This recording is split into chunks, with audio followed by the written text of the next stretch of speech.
I'm Wesley Poriotis, founder of Veterans Across America, and we're privileged today to talk to Sergeant Edwin Bruno, former sergeant, I should add, who's now part of the Memorial Sloan Kettering Cancer Center translation program to enhance care for indigent and immigrant patients. Welcome, Edwin. Thank you. Thank you. It's not sergeant, it's former sergeant, Former right? sergeant, yes. I'm a civilian now. You're a civilian. How long have you been a civilian? For 2 years now. 2 years? Yes, 2 years. 2 years and a half. What prompted you to join the Army as a volunteer? Well, originally, I started out college. It kind of didn't feel right. I wanted to be more independent. I want to pay for my college tuition. So my father always spoke of the Army and the educational opportunities that they offered. So that's the main reason I joined the Army. Well, and you now have an unusual, I guess the word would be gig, because you went through Memorial Sloan Kettering Cancer Center's translation program. Correct. A lot of folks watching this would be baffled as to why an Army sergeant, E5, would go into a program like that. Describe the program, what it does, and how you got involved in it. Well, I heard about the program through Veterans Across America.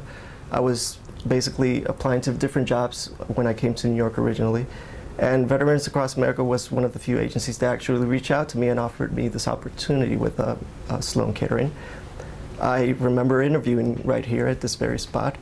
And as soon as I interviewed, it just felt like something I wanted to do. It sounded like a good job in terms of the contribution I could make, in terms of how this is something that's just starting out, and it reaches out to the Hispanic community, specifically in my case, to be able to help them bridge that gap of communication between doctor and patient.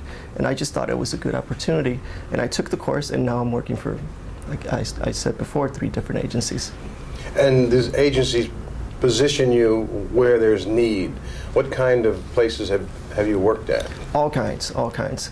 From your regular doctor's appointment, your checkup, to social work, a visit between a mother and her child. It covers pretty much any kind of doctor's appointment that you can think of. When you think of Memorial Sloan Kettering, the giant of all, medical facilities, an institution for cancer care. Yes. Why, and I'm a civilian to this, why would there be a need for this? Where is there a breakdown between the patient, the pharmacist, and the doctor, or the caregiver? What happens in the lack of translation? Well, a lot gets lost if there's not complete understanding of what's going on, whether it's from the doctor to the patient or vice versa. If the doctor doesn't have a full understanding of what the patient is going through and doesn't understand what he's saying, he's not going to be able to provide the right care for that patient. And vice versa. If the patient doesn't understand what the doctor is saying, he's not going to know what's going on with him. He's not going to know how to go about taking care of himself. So to me, that's absolutely critical to have every single detail of that conversation between the doctor and the patient be completely understood. Any examples that come to mind that the translation helped? Yes, absolutely. Because sometimes, not all the times, it's a person who doesn't completely understand English. The patient may understand partially what the doctor is saying, but a minor detail like the times a day that the patient has to take medicine, or how many. Yes. Exactly. Basically, when it comes down to medicine, you need to know exactly how many doses you need to take.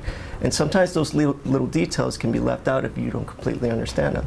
That's why it needs to be clear, and that's why we need interpreters. So Memorial Sloan Kettering has taken it upon itself to teach individuals like you. You mentioned Hispanic. Is there a vast population of Hispanic patients that need to be served in New York? Oh, yes. Like I've mentioned this before. I work from Monday to Friday. There's always a need for an interpreter somewhere. And sometimes I can't be in 2 places at once, but there's a lot of demand out there. There's a lot of need for interpreters because like I said, there's good doctors out there, but not all of them are bilingual, so you need somebody to be there for the patient and the doctor to be able to communicate properly. When you were in Kuwait, in Iraq, did you ever think you'd be the translation bridge to enhance a quality care? I never thought of my abilities as an interpreter to be able to get me to this point. No, I never thought I would be in this position right now. I always knew that I had that talent, that I could be able to interpret for people, and I've done it in the Army and in school. But I never thought I'd see myself actually working as an interpreter. Yes. Are there a number of Hispanic veterans in New York, do you think, would take to this program if they were aware of it? Yes, I have friends from Puerto Rico that are interested in coming to New York, but it's not easy coming here and finding a job, and they're veterans as well. And I know this is an opportunity that they can definitely take. Yes. Well, you're educated, you've gotten your degree and your MBA, but there are a lot of Hispanic veterans especially who have high school degrees. They're competing in this job market. Do you see a special need to create an organization just for Hispanic veterans? Yes, I think that would be very beneficial. Right now, there's a lot of struggling going on with veterans, and when it comes to the Hispanic communities, it's even more so.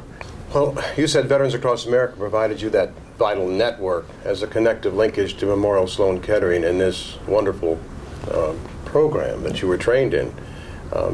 So it seems like the network is not having a network is an important ingredient. Yes, I think that was my biggest hurdle when I came here, not having that contact, that connection to be able to get me into the, through the door.